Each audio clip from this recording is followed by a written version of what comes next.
오늘 말씀은 라합의 집에 일어났던 일, 그리고 여리고성이 어떻게 무너졌는가 하는 이야기입니다. 여리고성과 관련된 굉장히 유명한 이야기가 있죠. 어느 목사님이 주일학교에서 설교를 하게 됐습니다. 하필이면 그 설교가 여리고성이 무너지는 그 장면이에요. 그래서 목사님이 주일학교 아이들에게 설교를 시작하기 전에 퀴즈를 냈습니다. 얘들아, 여리고성을 누가 무너뜨렸지? 아무도 대답을 안 하는 거예요. 모두 멀뚱멀뚱. 그래서 목사님이 그 중에 조금 똘똘해 보이는 아이를 딱 찍어서 이야기했습니다. 예, 여리고성을 도대체 누가 무너뜨렸지? 그랬더니 그 아이가 울상이 되면서 대답하는 거예요. 목사님, 제가 안 그랬는데요. 목사님이 좀 당황했어요. 그래가지고 그 반 담임 선생님에게 물었습니다. 선생님, 왜 아이가 이렇게 대답을 하죠? 담임 선생님이 당황을 해가지고 벌떡 일어나서, 목사님, 저 아이는 절대 거짓말을 할 아이가 아닙니다. 믿어주십시오. 이렇게 대답을 했다는 거예요. 목사님이 황당해졌어요. 저 뒤에서 서 계신 그 주일학교 담당 장로님이 얼굴이 빨개지셨어요. 그래가지고, 장로님, 주일학교가 이래서야 되겠습니까? 그랬더니 그 장로님께서, 목사님, 죄송합니다. 이것은 모두 저의 잘못입니다. 무너진 여리고성은 주일학교에서 책임지고 배상하도록 하겠습니다. 라고 했다는 이야기가 있습니다. 설마 실화는 아니겠죠? 이스라엘 민족이 여리고성을 공격하기 전에 정탐꾼들을 2명을 보냈습니다.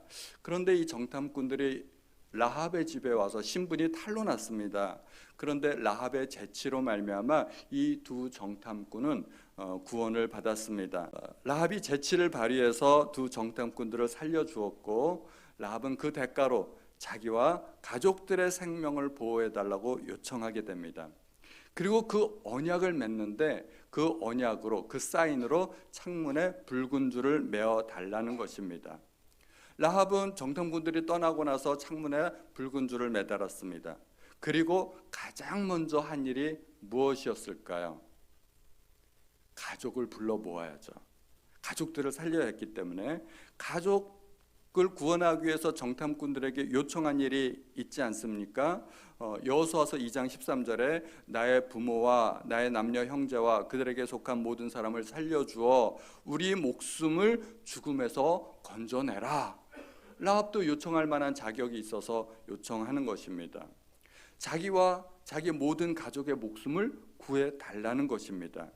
이제 언약이 정해졌으니까 가족이 살기 위해서는 가족들은 어떻게 해야 됩니까?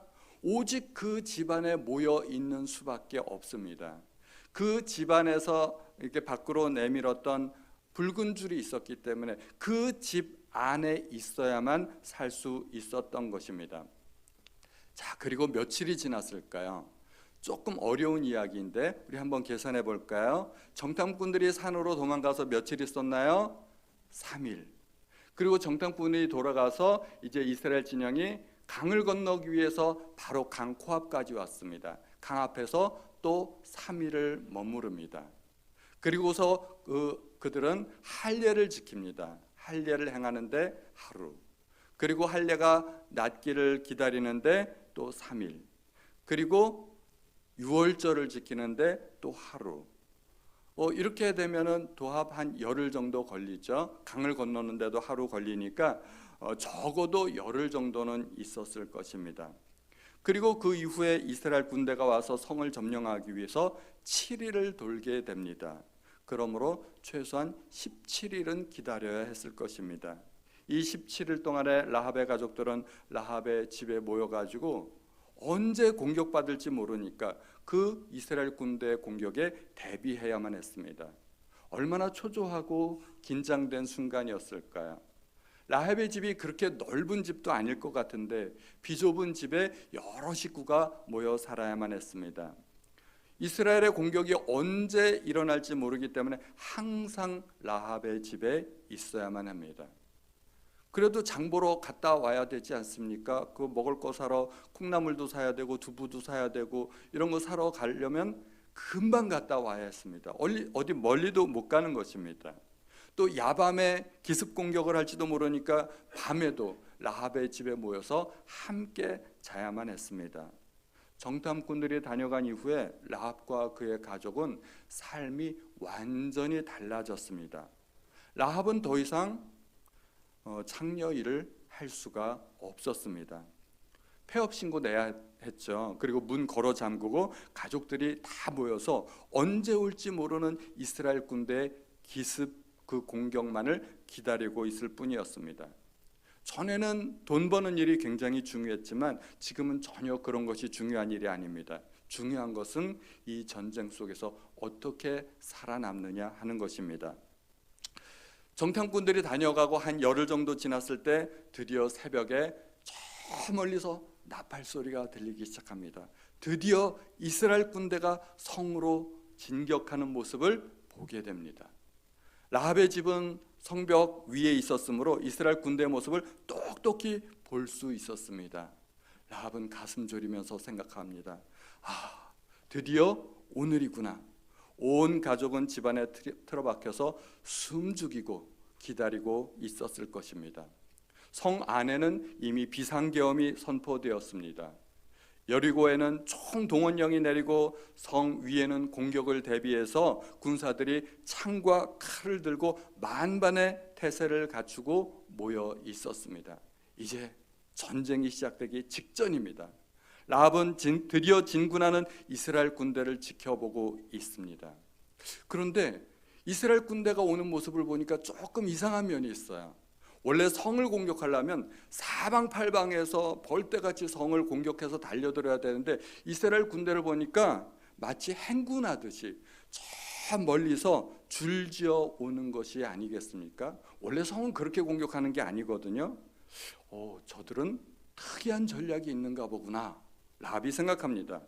그런데 성 근처까지 와서는 갑자기 방향을 틀어 성 옆으로 도는 것입니다. 역시 그렇지, 저렇게 성을 포위하는구나 하고 생각을 합니다. 그 광경을 라합은 잘 지켜보고 있는데 군인들이 한참 행군을 하는데 보니까 군대 중간에 흰 옷을 입은 사람들이 보입니다. 그들은 군인 같지 않아 보였습니다. 그런데 그 흰 옷 입은 사람들 중에 앞에 있는 사람들은 나팔을 잡았습니다.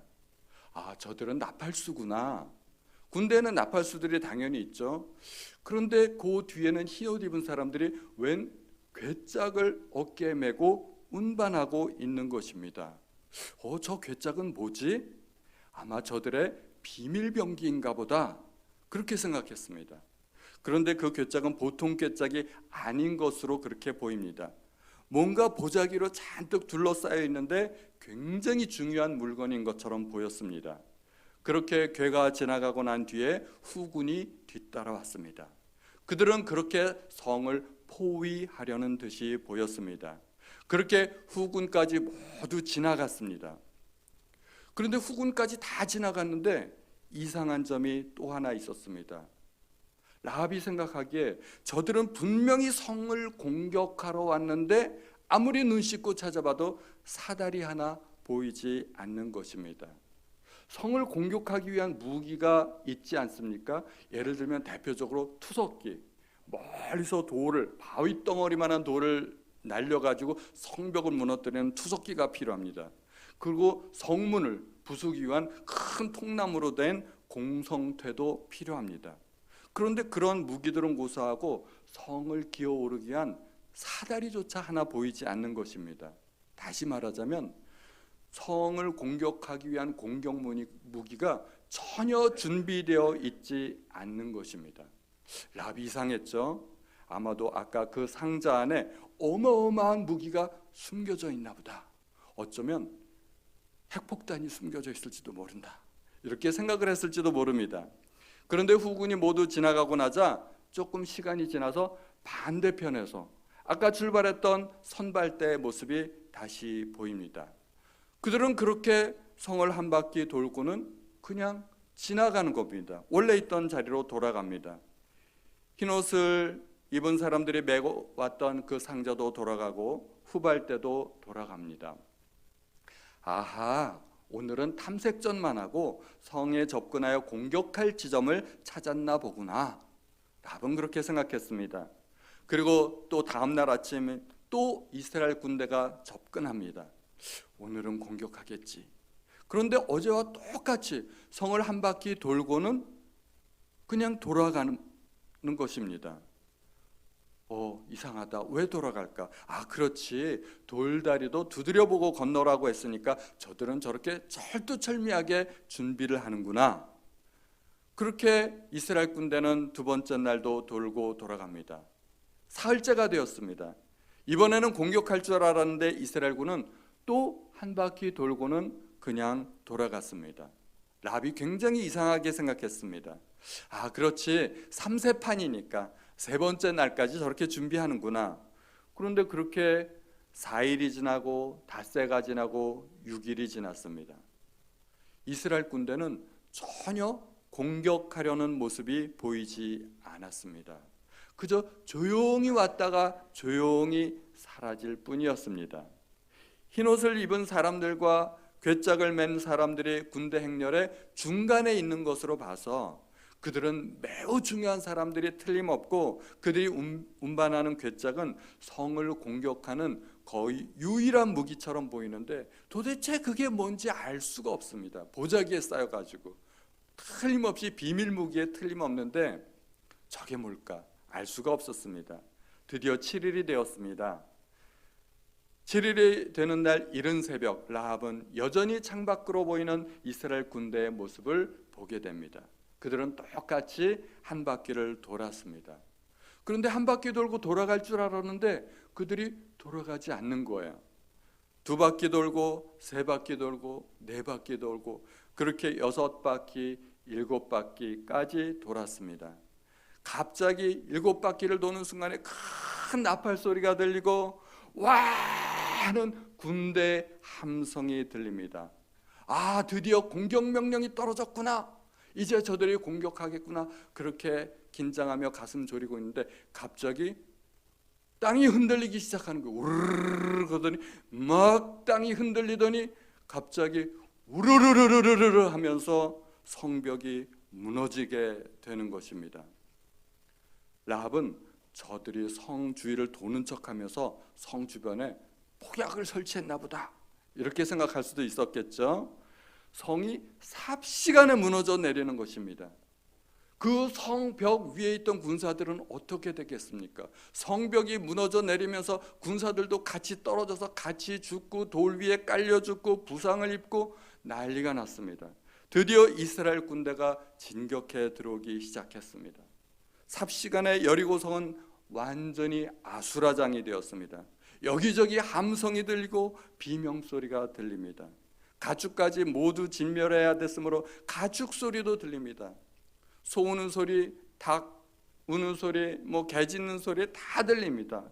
그리고 심지어 여리고성 안에는 아이 우는 소리, 여인들의 비명소리까지 들리게 됩니다. 성 안에 여기저기 불이 오르고 또 연기가 피어오르고 완전히 아비규환의 현장이 되었습니다. 그런데 그 속에서 라합과 그의 가족들은 할 수 있는 것이 아무것도 없습니다. 그냥 오직 들리는 소리는 비명소리와 고함소리와 짐승들 우는 소리, 울부짖는 소리, 그 소리를 들으면서 그 라합과 가족들은 머리를 감싸고 이것이 언제 끝날까 가슴 졸이면서 기다릴 수밖에 없었습니다. 그리고 대문을 바라보면서 혹시 저 대문으로 군사들이 들이닥치지는 않을까, 정탐꾼들이 과연 약속을 지킬까 속을 태울 수밖에 없었던 것입니다. 그렇게 시간이 한참 지났습니다. 시간이 지나고 천지를 뒤흔들던 함성이 점차 줄어들고 세상이 고요해졌습니다. 이제는 어떻게 되려나 긴장하고 있을 때 갑자기 쾅쾅쾅 하고 문을 두드리는 소리가 들립니다. 이제 저 문이 열리면 살든지 죽든지 둘 중에 하나입니다. 정탐꾼들이 약속을 지켰으면 살 것이고 정탐꾼들이 약속을 지키지 않았으면 모두 죽게 될 것입니다. 긴장감 속에서 라합은 조심스럽게 문을 열었습니다. 밖에는 군대가 진열해 있습니다. 그런데 라합이 그 대문을 여는 순간 17일 전에 보았던 두 정탐꾼 중에 한 사람이 서 있는 것을 보게 됩니다. 라합은 마음속으로 얼마나 기뻤겠습니까? 그들이 약속을 지켰구나. 라합은 너무나 기뻐가지고 그 한 사람에게 다가가서 그냥 너무나 기쁜 나머지 덥석 끌어안아 버렸습니다. 당신이 약속을 지켰군요. 당신이 우리 가족을 구했어요. 라합이 끌어안은 그 정탐꾼은 유다 지파의 살몬이라는 사람이었습니다. 그도 라합을 안아주면서 이렇게 이야기합니다. 이제 두려워하지 말아요. 모든 것이 끝났습니다. 당신은 이제 이스라엘 사람이에요. 우리 같이 살아요. 둘은 그렇게 만났고 다시 만났고 결국 결혼까지 하게 됩니다. 지금까지 말씀드린 내용은 실화를 바탕으로 하여 재구성된 이야기입니다. 영화 한 편 만들어도 괜찮지 않을까요? 저 같으면 영화 한 편 만들고 싶은데요. 근데 라합이 살몬과 결혼한 것은 사실입니다. 이렇게 라합의 가족이 구원받았습니다. 그 이후에 라합의 삶은 어떻게 되었을까요? 라합은 더 이상 창녀가 아니었습니다. 이스라엘에서는 창녀가 인정되지 않았습니다. 라합은 유다 지파의 아내로 새로운 삶을 시작하게 됩니다. 아들을 낳았는데 그 아들이 보아스입니다. 보아스는 룻기의 주인공입니다. 룻기에는 세 명의 주인공이 있죠. 룻, 나오미, 보아스. 룻기는 룻의 이야기일 뿐만 아니라 나오미의 이야기고 또 보아스의 이야기입니다. 룻기에 나오는 그 보아스는 얼마나 멋진 사람인지 몰라요. 하나님의 율법대로 자기 책임을 다하는 사람, 친척을 돌보기 위해 헌신하는 사람입니다. 나오미의 구속자가 되기 위해서 나오미의 잃어버린 재산을 찾아주고 또 룻과 결혼해서 아들을 낳아 나오미 남편의 대를 이어준 사람입니다. 룻기에서 보아스는 예수 그리스도의 상징 인물로 나옵니다. 그 훌륭한 보아스가 라합의 아들이라는 것입니다. 그런 훌륭한 아들이 되었으니 이 라합이 얼마나 아들을 잘 키운 것이겠습니까? 그리고 그 보아스는 후에 다윗 왕의 증조 할아버지가 됩니다. 거꾸로 라합은 다윗 왕의 고조 할머니가 되는 것이죠. 4대조 할머니가 됩니다. 이제 그들은 왕가의 가족이 된 것입니다. 그뿐 아니라 더 나아가서 그리스도 메시아의 조상이 되었습니다. 하나님께서는 왜 라합에게 이런 은혜를 주셨을까요? 라합의 믿음 때문입니다. 첫째로 라합은 하나님을 믿었습니다. 그는 하늘의 하나님, 땅 위의 하나님, 상천하지 하나님을 믿었고 그 하나님께서 가나안 땅을 이스라엘 민족에게 주실 것을 분명히 믿었습니다. 그래서 그는 어떻게든 하나님의 백성이 되려고 기회를 엿보던 사람이었습니다. 아무리 멸망당할 족속 가운데 살아도, 아무리 비천하고 가난할지라도 하나님의 백성이 되기를 소망하는 사람에게 하나님은 절대로 은혜를 저버리지 않습니다. 예레미야 23장 13절 우리 화면을 보면서 같이 한번 읽어보죠. 시작. 너희가 온전한 마음으로 나를 찾고 찾으면 나를 만날 것이다. 아멘. 하나님을 찾는 사람에게 하나님은 반드시 나타나 주신다는 것입니다. 둘째로 라합은 정탐꾼들과의 언약을 믿었습니다. 라합과 정탐꾼들이 헤어진 후에 라합은 약속대로 창문에 붉은 줄을 매달았습니다.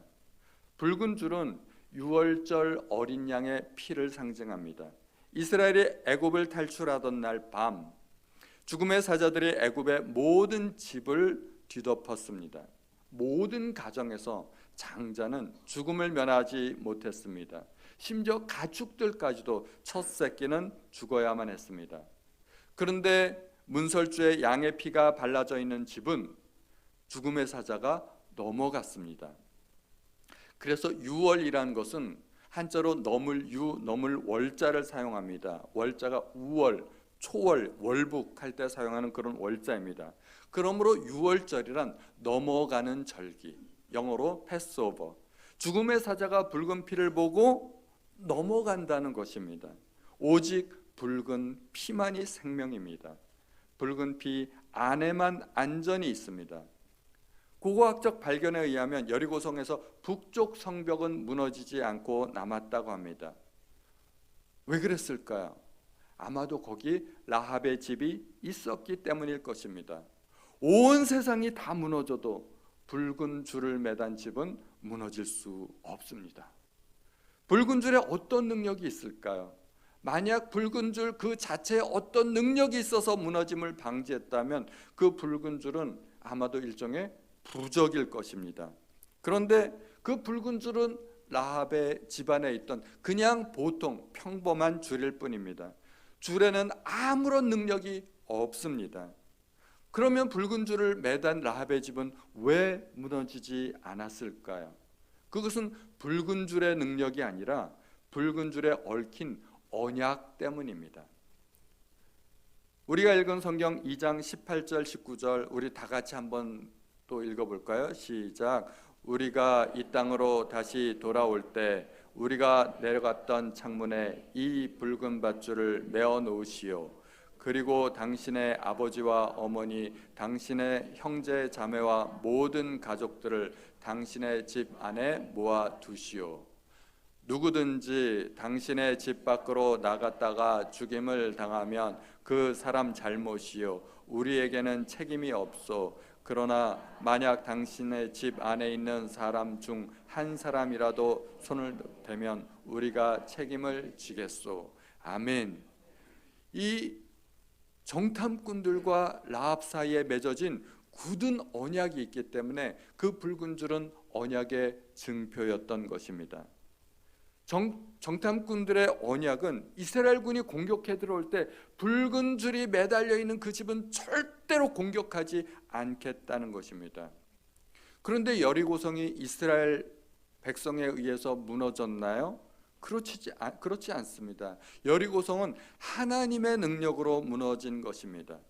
그런데 라합의 집만 제외된 것을 보면 하나님께서 그 언약을 분명히 인정하셨다는 것입니다. 하나님도 그 언약을 인정하셨기 때문에 라합의 집을 무너지게 하실 수 없었습니다. 라합은 정탐꾼들의 언약을 믿었고 오직 그 언약이 이루어지기만을 기다리면서 살았던 것입니다. 이것이 우리가 세상을 살아가야 하는 방법일 것입니다. 정탐꾼을 만나기 전과 후로 라합의 삶은 완전히 달라졌습니다. 전에는 돈을 벌기 위해 어떻게든 먹고 살기 위해 몸을 팔아야 했습니다. 삶의 목적이 오직 돈이었습니다. 그런데 정탐꾼을 만난 후에는 더 이상 몸을 팔면서 그렇게 살 수 없었습니다. 오직 이스라엘 군대가 자기와 자기의 가족을 구원해 줄 그날만을 기다리면서 사는 것입니다. 종말을 기다리며 살아가는 우리의 삶의 자세가 라합과 같은 삶의 자세와 같아야 하지 않을까 생각이 됩니다. 성경에는 비슷하지만 또 다른 이야기가 있습니다. 소돔에 살던 롯이 천사들을 만나고 소돔성이 멸망하게 된다는 이야기를 들었습니다. 롯이 그 이야기를 듣고 사위와 딸들에게 이야기를 합니다. 우리가 살기 위해서는 빨리 이 성을 떠나야 된다 이야기합니다. 그런데 사위들이 어떻게 그 말을 듣습니까? 장인이 농담하는 줄로 알았습니다. 에이, 멀쩡한 성이 왜 멸망하겠어? 그러다가 그들은 결국 소돔에서 멸망하고 말았습니다. 믿지 않았기 때문에 멸망한 것입니다. 예수님께서는 2000년 전에 베들레헴에 태어나셨다가 십자가에 달려 돌아가셨습니다. 이 사실을 모르는 사람은 아무도 없습니다. 세상 사람들도 그것은 다 압니다. 그런데 그 예수님이 부활하시고 승천하셨고 언젠가 다시 오실 것입니다. 그리고 예수님께서 다시 오실 때 이 세상은 불로써 심판받을 것입니다. 그런데 그 이야기는 아무나 믿는 것이 아닙니다. 세상 사람들은 이 이야기를 믿지 못합니다. 오직 그때 구원받을 수 있는 사람은 예수 그리스도의 피 아래에 있는 사람들 뿐입니다. 만약에 그 언약을 믿지 않으면 주님 말씀하신 대로 주님께서 다시 오실 때 바깥 어두운 데 내어 쫓겨 슬피 울며 이를 갈게 될 것입니다. 우리에게는 이제 라합과 같은 믿음이 필요합니다. 주님께서 반드시 다시 오신다는 그 언약을 믿고 주님께서 다시 오실 날을 기다리며 예전과 달라진 삶을 살아야 할 것입니다. 라합과 같은 믿음이 우리 모든 성도님들의 믿음이 되기를 우리 주님의 이름으로 축원드립니다.